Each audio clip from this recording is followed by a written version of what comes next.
I'm Robert, and I'm stupid. And I'm warning you right now, this video is going to hurt, but I promise you it will also help. Let me ask, how long have you been working on it? The business, the book, the project, the conversation, the change? How long have you been researching, planning, preparing, perfecting? 6 months? A year? 3 years? A decade? How many courses have you bought? How many books have you read? How many spreadsheets have you built? How many conversations have you had about the thing instead of doing the thing? Here's what you tell yourself: I'm almost ready. I just need a little more information, a little more preparation, a little more certainty. Here's what's actually happening: you're not preparing, you're hiding. And the thing you're hiding from isn't failure, it's yourself. I call it demo mode. Like the display laptops at Best Buy, they look functional. The screen lights up, you can click around, but when you actually use one, you try to save a file, install a program, do some real work, if you would do that at Best Buy, but you'll quickly discover the truth. It's not a real computer, it's a simulation. It's just a looping simulation, a performance of functionality, all surface and no substance. That's what demo mode does to a human life. You look like you're building something. You have Notion boards, the research folders, the business plan, the strategy. You can talk eloquently about what you've been working on, but nothing ships. Nothing launches. Nothing exists outside of your head and your hard drive. You're a display model of a person, all the visible indicators of progress, but none of the actual outputs. Here's what makes demo mode so insidious: it disguises itself as virtue. Preparation feels responsible. Research feels smart. Planning feels professional. Perfection seems like quality control. And society rewards the appearance of diligence. Your friends say, wow, you're really thorough. Your family says it's good that you're being careful. Your own brain releases little hits of dopamine, that happy chemical, every time you add another item to the plan, read another article, or buy another course. Just like scrolling on TikTok. You feel productive. You feel busy. You feel like you're making progress, but you're not moving. You're circling. The shark that stops swimming dies. A person in demo mode never stops moving. They just never move forward. The cruelest part: demo mode feels like work.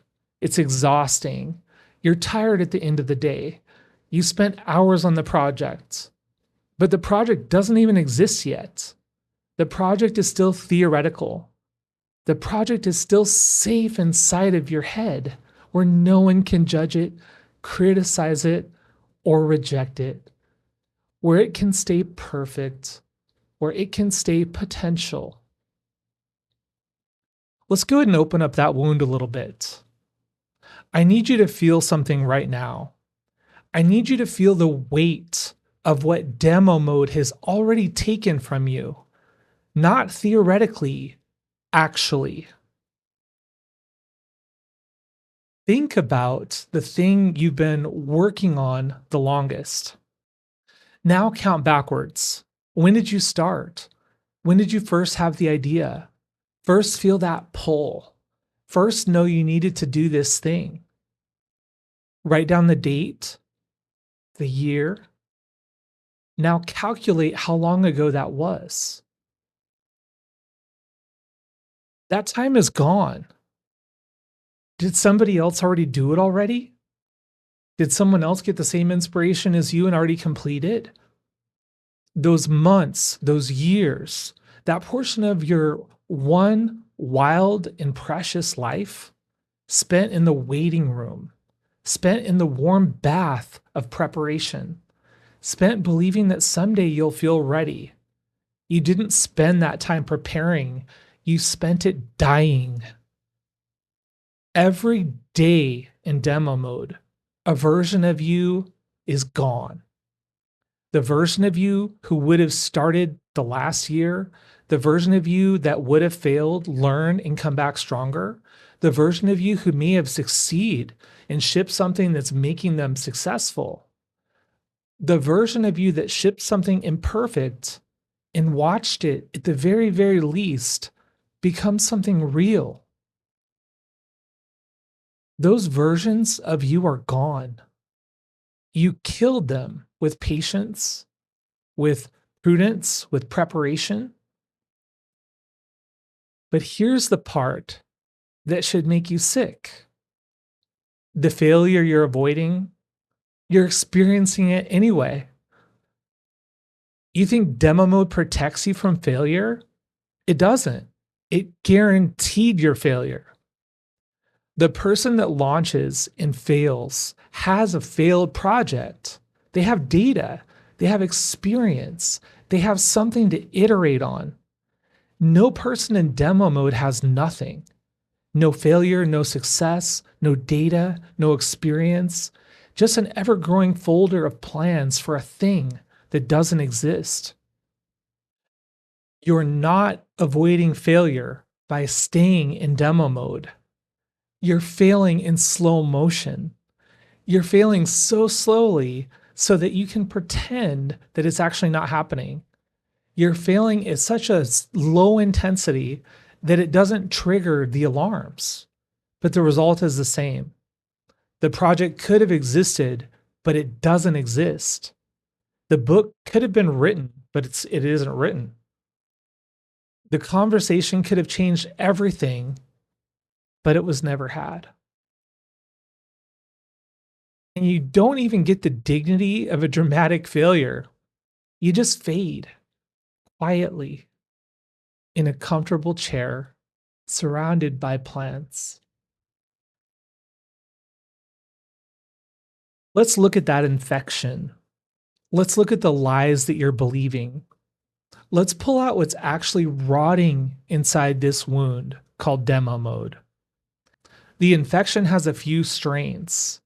See which ones have colonized your mind.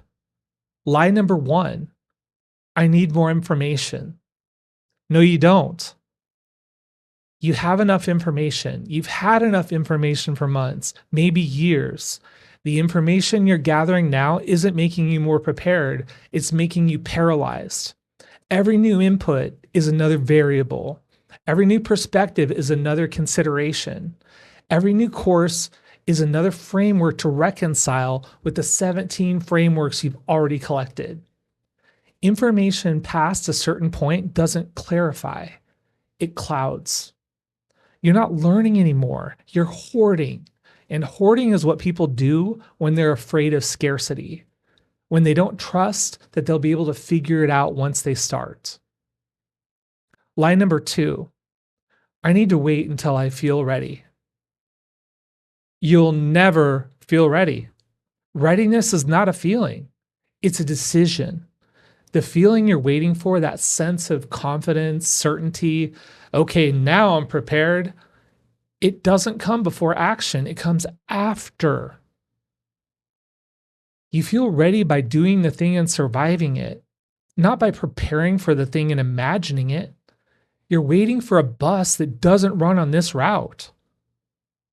Lie number 3, I want it to be perfect. No, you want it to be safe. Perfectionism isn't about quality, it's about control. It's about making something so bulletproof that it can't be criticized, rejected, or judged. But here's what perfection actually produces: Nothing. The perfect version of your project doesn't exist. It can't exist because perfection is an asymptote. That line on the graph that gets very close to the line but never quite passes it. You can approach that line. You can get really, really close, but you'll never arrive. What you're actually doing is using perfect as an excuse to never submit yourself to judgment. As long as you're not finished, it can't be evaluated. As long as it's in development, you can't be exposed. Perfectionism is cowardice wearing a lab coat. Lie number 4. What if I fail? What if you do? Seriously, play it out. You launch the thing, it fails. People see you fail. Some people judge you. Some people are disappointed. Some people say, I told you so. And then what? You learn what didn't work. You adjust. You try again or you don't. And you move on to something else. That's it. That is the worst case. You're treating failure like it's death. It's not. It's data. It's the only way to generate information you actually need. Information no amount of preparation can give you. The market doesn't exist on a spreadsheet. It exists in reality. The only way you get data from reality is to put something into reality. Lie number 5, people will think I'm stupid. Yes, they might. Some people will see your imperfect first attempt and think you're an amateur, a fool, stupid. So what? What's the alternative? Stay in demo mode forever so that no one ever has the chance to think you're stupid? That's not intelligence. That's imprisonment. The people who matter, the people who've actually built things, know every first version is rough. They know the only way to get good is to be bad first. They know that shipping imperfect work is a sign of someone serious, not the sign of someone incompetent. The people who judge you, they're in demo mode too. They're protecting their own paralysis by mocking anyone who threatens it. Their objection is the opinion of the dead, and you're trying to be alive. Now let's talk about the smell. Let's take the infection and smell it. I want you to look at it. I want you to see it. Let me show you what demo mode actually looks like from the outside, because you've been living inside it so long that you've lost perspective. So let me hold up a mirror. You're going to die. Not metaphorically, actually. Probably sooner than you think. You have a finite number of days, a finite number of hours, a finite number of moments in which you can create, build, express, contribute, and you're spending them in preparation. You're spending them getting ready for a life that you're not living. You're spending them in the waiting room of your own existence, filling out forms, reading blog posts, watching YouTube videos, assuming that someone will call your name and you'll be allowed to enter the actual experience. Here's the sad truth. No one is going to call your name. There is no permission. There is no ready. There is no moment when the clouds part and the voice says, now you may begin. There's only you and that ever shrinking runway of your life, the thing you keep saying you're going to do. Here's what the math looks like. If you've been in demo mode for 3 years and you live another 40 years, you've spent 7.5% of your remaining life, remaining productive life, preparing for something that doesn't exist. If it's been 5 years, that's 12.5%. A decade, that's a quarter of your remaining life gone, spent in the waiting room. That's not caution. That's tragedy. And the worst part is when you finally get to the end, when you're looking back at your life from whatever vantage point the end provides, you won't remember the hours of preparation. You won't be comforted by how thorough you were. You'll remember what you built, what you shipped, what you created. Or you'll remember that you didn't. Let me tell you now how to escape. Okay, the wound is open. The infection is exposed. You can smell it. Now let's clean it out. Let's heal. How can you escape demo mode? Mechanic number 1 is ship it. Ship it at done, not perfect. There's a moment in every creative process where the thing is done, not perfect, but done. It works, it exists, it communicates something, it's rough around the edges, but it's complete. Perfectionism tells you that moment is just the beginning, that now you need to polish, refine, iterate, improve. Perfectionism is lying. That moment, the moment of done, is the moment you ship. Done is when you let it go. Perfect is on the horizon and you will chase it until you die. So you might as well chase something that's real and exists. Practice identifying the moments of done. It feels uncomfortable. There's so much you wish you could improve. That discomfort is signal. When you feel that specific anxiety, but it's not ready, that's exactly when it's ready. Ship it the discomfort, not past it. The second mechanic, this is a quantum concept. Collapse the wave function.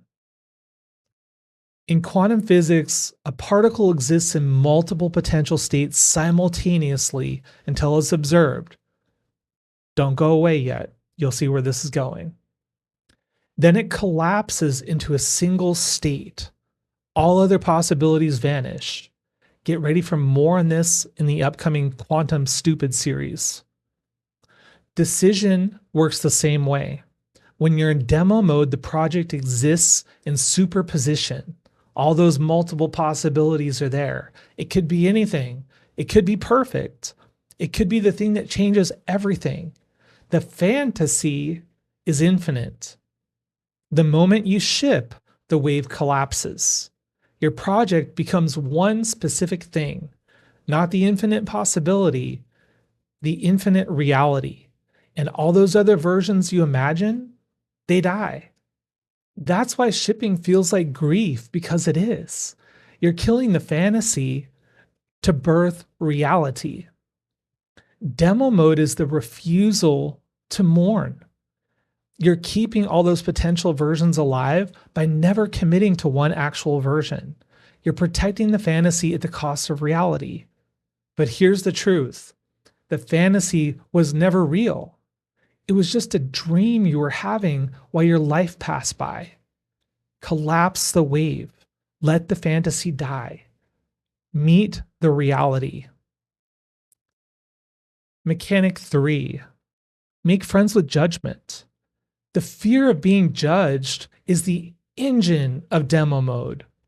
You stay in preparation because preparation can't be judged. Only output can be judged. Only shipped work can be criticized. So you have to change your relationship with judgment. Here's the reframe. Judgment is the price of participation. If you want to be in the arena, if you want to build things, create things, contribute things, you will be judged. That's not a bug, it's a feature, and it's the cost of admission. The people who avoid judgment aren't winning, they're not even playing. They're sitting in the stands, heckling the other players while pretending they're coaches. Being judged means you showed up. That is more than most people ever do. Mechanic 4. Shrink the scope. Demo mode often starts with scope creep. You wanted to write a blog post, then it became a series, then it became a book. And now it's so big, so complex, so ambitious, you don't even know where to start. So start by shrinking it back down. What's the smallest viable version of the thing you're trying to create? Not the version that would impress people, not the version that would go viral, the version that would exist by the end of this week. Ship that version. The dirty secret of demo mode is that it often hides behind ambition. I'm preparing for something big. But big things are built from small things, and small things have to be shipped before they can grow. You have to plant a seed in reality, in the dirt, and get dirty for that seed to become something. Ship small, ship often, let it grow. Mechanic number 5, announce irrevocably. Tell someone you're shipping on a specific date, not soon, not when it's ready, a date, a deadline, with an external commitment that you cannot easily escape. Because if you just tell people something's coming soon, all you're doing is getting a cheap and easy dopamine hit that you get from their momentary acceptance. Demo mode thrives in private.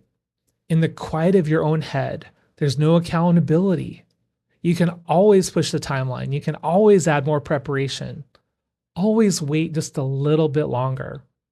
But if you've told people, if there's a date on the calendar that others are expecting, the math changes. Now, the pain of not shipping, embarrassment of broken promises is concrete and imminent, and the pain of shipping imperfectly becomes relatively smaller. This is using social pressure as commitment device. It's not a weakness, it's strategic. It's acknowledging that your willpower alone isn't enough to overcome the gravity of demo mode. Announce it, then you have to do it. And now, the invitation. You came here stuck. You came here with a project in limbo, a dream in the waiting room, a version of yourself that you haven't had the courage to become. You came here in demo mode. Here's what I want you to understand. Demo mode isn't preparation, it's grief avoidance. It's refusal to collapse the wave. It's refusal to kill the fantasy in order to birth the reality. The refusal to mourn the versions of the project that won't exist once you commit to the version that will. And I get it, I do. Mourning is painful, commitment is scary, judgment is exposing. But what's scarier? Dying with the project still inside of you? Getting to the end and realize you spent your whole life preparing for a thing you never actually did? That's the real tragedy. Not failure, unrealized potential. So here's my invitation. Ship something this week. Not the whole thing, just something. The smallest viable version, the imperfect draft, the rough attempt. Stop gathering information. Stop refining the plan. Stop preparing and just start. Get something into the public, into the wild. Not when you're ready, not when it's perfect, now. Because you're never going to feel ready. The moment of readiness doesn't exist, it's fictional. It's the same fiction that demo mode uses to keep you trapped. And there's only one way out. The only way to feel ready is to do the thing and then survive it. And I promise you will. I'm Robert. I've been in demo mode. I've spent years preparing things that I never shipped. I've wasted versions of myself with patience and prudence and perfectionism. And I'm done. I'm building the stupid movement because I believe the world needs more people who are willing to look stupid, more people who will ship before they're ready, more people who collapse the wave and mourn the fantasy and build the reality. Are you one of those people? Someone who's ready to escape demo mode but just haven't acted like it yet? If so, this is your invitation. If not, this is your reminder to keep going. In the near future, we're going to talk about finishing moves. Not exactly like the Mortal Kombat version, but then again, not completely different. So, Stop preparing, start shipping. Own your stupid. Escape demo mode. There's a lot more to come, and I'll see you on the other side.